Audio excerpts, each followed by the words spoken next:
Lost after dark कहानी की शुरुआत में हम एक यंग लेडी को फार्म हाउस से भागते हुए देखते हैं क्योंकि उस पर कोई हमला कर रहा होता है। वो लेडी पास के एक जंगल में एक जगह पर छुपने की कोशिश करती है, लेकिन तभी वहां पेड़ से लटकी एक लाश को देखती है। तभी थोड़ी ही देर में वो खतरनाक आदमी उसे पकड़ लेता है और उसका सर एक बियर ट्रैप में डालकर उसका सर पिचका देता है, जिससे उसका खून उस कातिल के चेहरे पर पड़ जाता है। उसके बाद हमें 7 साल बाद की कहानी दिखाई जाती है, जहाँ हम एड्रिन नाम की एक लड़की को देखते हैं जो कि अपने दोस्तों के साथ वीकेंड्स पर घूमने के लिए जाने वाली थी और वो अपना सूटकेस पैक कर रही थी। तभी एड्रिन के पास उसके डैड आते हैं जो एड्रिन से कहते हैं कि उन्हें खुशी है कि वो अपनी लाइफ को एंजॉय कर रही है, क्योंकि जब से उसकी माँ की डेथ हुई है और उसकी बहन गायब हो गई है तब से ही एड्रिन के डैड काफी दुखी रहते थे। उसके बाद उसके डैड उसे स्कूल तक ड्रॉप करने के लिए जाते हैं। स्कूल में एड्रिन अपने बेस्ट फ्रेंड जेमी से मिलती है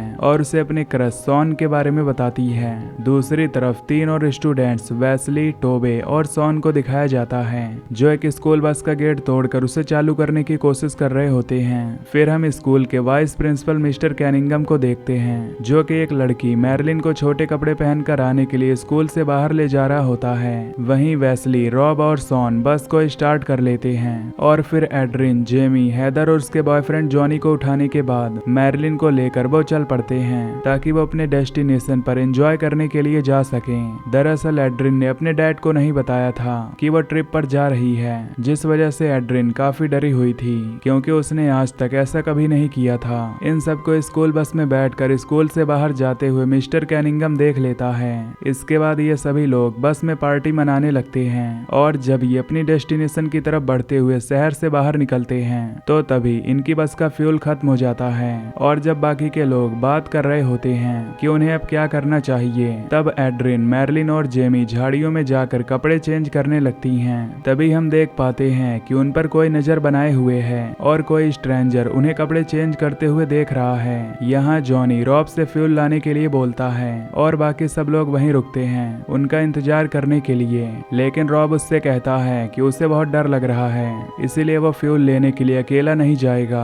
इधर प्रिंसिपल एड्रिन के घर पहुंच जाता है जहां उसके डैड को वो एड्रिन और उसके साथियों के बारे में सब बता देता है। ये सुनकर उसका डैड हैरान हो जाता है और उससे कहता है कि उनकी जान को खतरा हो सकता है, इसीलिए उन्हें वहां पर चलना चाहिए। दरअसल वहां पर एड्रिन के डैड का एक हंटिंग हाउस था जहां पर वो लोग गए थे, क्योंकि एड्रिन का डैड जब उस हाउस की चाबी को ढूंढता है तो वो चाबी वहां से गायब थी और इसीलिए उसे पता लग जाता है कि वो लोग कहां पर गए हैं। इधर मैरलिन और रॉब दोनों रास्ते में बातें करते हुए जाते हैं। तभी वो दोनों वीड पीने लगते हैं और तभी आगे उन्हें रास्ते में एक मेल बॉक्स मिलता है जिस पर जोड नाम लिखा हुआ था। उन्हें वहां पर एक पुराना घर नजर आता है जो कि उसी आदमी का घर था जिसने एक लेडी को मारा था। ये दोनों घर को देखकर काफी खुश होते हैं। उन्हें लगता है कि शायद वहां से उन्हें कोई मदद मिल सकती है, इसीलिए वो बस की तरफ वापस जाकर उन सबको उस घर के बारे में बताते हैं। अब सारे लोग डिसाइड करते हैं कि क्यों न वो उस घर के अंदर जाएं। उस घर पर पहुंचने के बाद ये सभी लोग उस घर को देखने लगते हैं जहां उन्हें कोई भी नजर नहीं आता, जिससे उन्हें लगता है कि शायद वहां पर कोई नहीं रहता। उसके बाद ये लोग अलग अलग हो जाते हैं और घर में कुछ यूजफुल चीजों को ढूंढने लगते हैं, जिसमें मैरलिन और रॉब इस घर के बारे में चेक कर रहे होते हैं। तभी हम देखते हैं कि मैरलिन और रॉब को कोई देख रहा है जिसके बारे में उन्हें कोई भी अंदाजा नहीं था।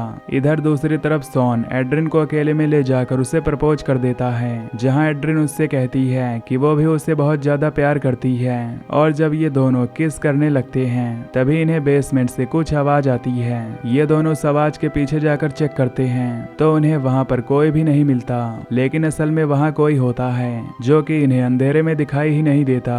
इधर जॉनी और हैदर मौका पाकर इंटीमेट हो रहे होते हैं और तभी जॉनी को वहां पर एक स्कल दिखता है, जिसे देखकर हैदर चिल्ला देती है और चिल्लाहट से मैरलिन और रॉब भी डर जाते हैं, जिससे रॉब का चश्मा गिर जाता है। अब वो अपना चश्मा ढूंढने लगता है। तभी उसके पास एक आदमी एक औजार लेकर आता है और उसके चश्मे पर अपना पैर रख देता है। ये देखकर वो डर जाता है और वो आदमी उस पर हमला कर देता है। जब सभी लोग उस जगह पर पहुंचते हैं तो उन्हें वहां पर कई सारे ह्यूमन स्कल्स मिलते हैं जिन्हें उस कातिल ने सजा कर रखा हुआ था। तभी वेस्ली रियलाइज करता है कि उसे इस जगह के बारे में पता है और उसको इस जगह को अवॉइड करने के लिए भी कहा गया था, क्योंकि इस घर में जॉर्ज फैमिली रहती थी जो कि कैनिबल्स थे, यानी वो सभी इंसानों को देखकर उन्हें मारकर खा जाते थे।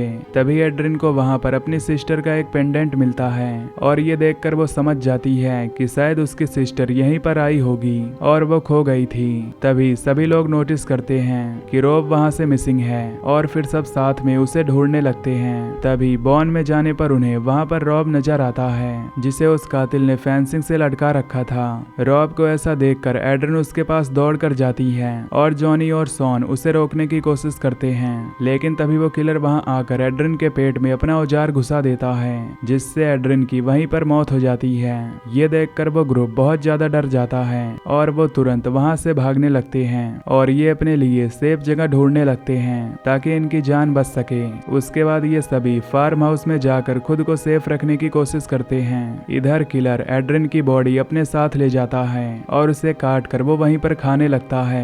इधर दूसरी तरफ ये लोग डिसाइड करते हैं कि उन्हें सुबह तक रिस्क उठाकर इस घर में ही रहना होगा और अगली सुबह उजाले में वो लोग यहाँ से भाग सकते हैं। ये सभी लोग अपने हाथ में कुछ न कुछ ले लेते हैं ताकि वो अपनी प्रोटेक्शन कर सकें, ताकि जब वो किलर वहां पर आए तो वो उस पर अटैक कर सकें। कुछ देर बाद जब सॉन और जेमी बेसमेंट में जाते हैं तो उन्हें वहां पर एड्रिन की बॉडी मिलती है, मतलब कि उस घर में वो किलर पहले से ही मौजूद था। और ये देखकर वो तीनों वापस घर में जाने लगते हैं, लेकिन तभी वो किलर उन पर अटैक कर देता है। सॉन उस किलर से फाइट करने की कोशिश करता है और गर्ल्स को वहां से भगा देता है कि वो डोर को लॉक कर दें ताकि वो किलर उन तक ना पहुंच सके। उसके बाद सॉन उस बेसमेंट के दूसरे दरवाजे की तरफ भागने की कोशिश करता है, लेकिन तभी वो किलर सॉन पर अटैक कर देता है और एक टूल से वो उसकी बैकबोन तोड़ देता है, जिससे सॉन की वहीं पर मौत हो जाती है। बचे हुए सर्वाइवर्स अब घर से भागकर बॉन में आ जाते हैं, जहां रॉब अभी जिंदा होता है और वो अपने दोस्तों से कहता है कि वो उसे मार डालें क्योंकि वो और दर्द नहीं बर्दाश्त कर सकता।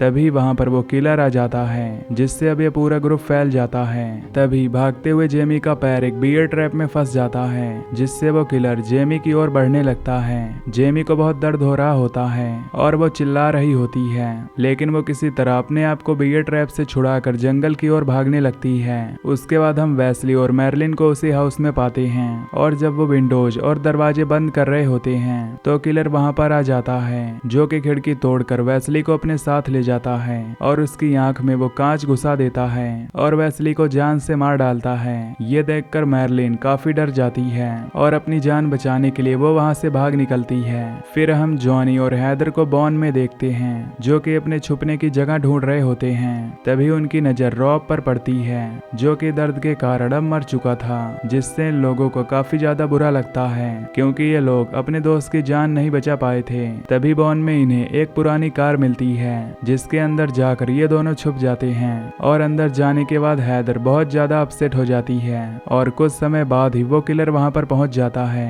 ये दोनों शांत रहने की कोशिश करते हैं ताकि ये किलर उन्हें ना पकड़ पाए, लेकिन वो किलर कार के पीछे ही होता है, जो कार के अंदर पिच फोर्क घुसा देता है, जो कि हैदर के पेट के आर पार हो जाता है, जिससे कि हैदर की वहीं पर मौत हो जाती है। ये देखकर जॉनी तुरंत कार से निकलकर भागने लगता है और वो किलर को अपने सामने ही देखता है, इसीलिए वो कार के नीचे से होकर दूसरी तरफ जाने की कोशिश करता है, लेकिन तभी वो किलर जॉनी को कार के नीचे दबाकर उसे क्रश कर देता है, जिससे जॉनी की भी वहीं पर मौत हो जाती है। इधर मिस्टर कैनिंगम भी वहां पर पहुंच चुके थे और वो अपने स्कूल की बस को रोड पर खड़ा हुआ पाते हैं। कैनिंगम उस पूरी बस को अच्छे से चेक करता है, लेकिन वहां पर उसे कोई भी नजर नहीं आता।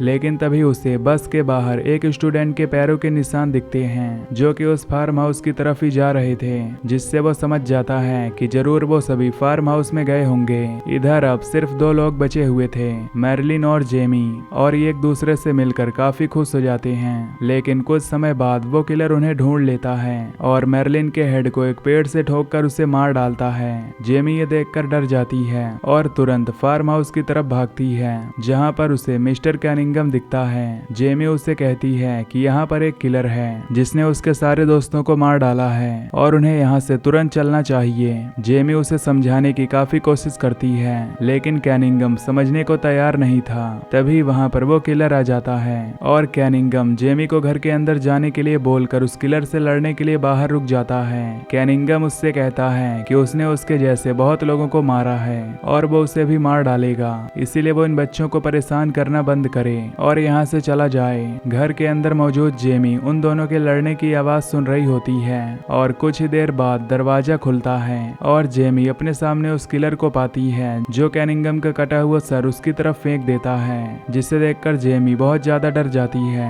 उसके बाद जेमी ऊपर की तरफ भागने लगती है और एक रूम में पहुंचकर वो गेट को लॉक कर देती है। उस रूम में जेमी को एड्रिन की बॉडी मिलती है जो कि उसने खा ली थी और ये देखकर वो काफी ज्यादा डर जाती है। तभी वो किलर वहां पर पहुंच जाता है और उससे बचने के लिए जेमी रूम की विंडो से कूद जाती है और कैनिंगम की कार में बैठकर उस कार को स्टार्ट करने लगती है। लेकिन तभी उसे पता चलता है कि उस किलर ने उसके वायर को काट दिया है और तभी जेमी को उस कार में एक गैस कैन मिलता है जिसे लेकर जेमी अपने स्कूल बस की तरफ जाने लगती है ताकि वो उसमें गैस भरकर वहां से भाग सके। वो किलर भी जेमी को मारने के लिए उसका पीछा कर रहा होता है और जेमी किसी तरह उस बस के पास पहुंचती है और उसमें गैस फिल करने के बाद जब वो ड्राइविंग सीट पर बैठती है तो वहां पर उस बस की चाबी ही मौजूद नहीं होती।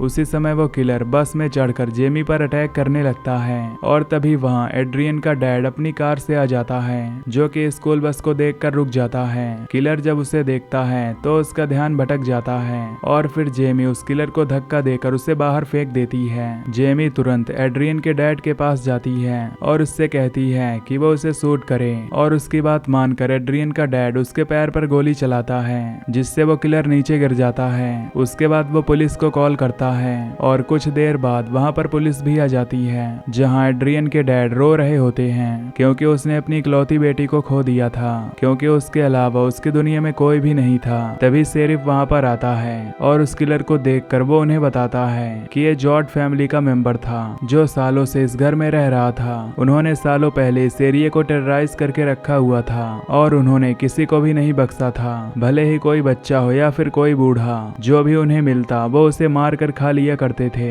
इसीलिए सालों पहले शेरिफ ने उस जॉर्ज फैमिली को शूट करके जान से मार डाला था, लेकिन उनका एक छोटा बेटा जो कि बच गया था।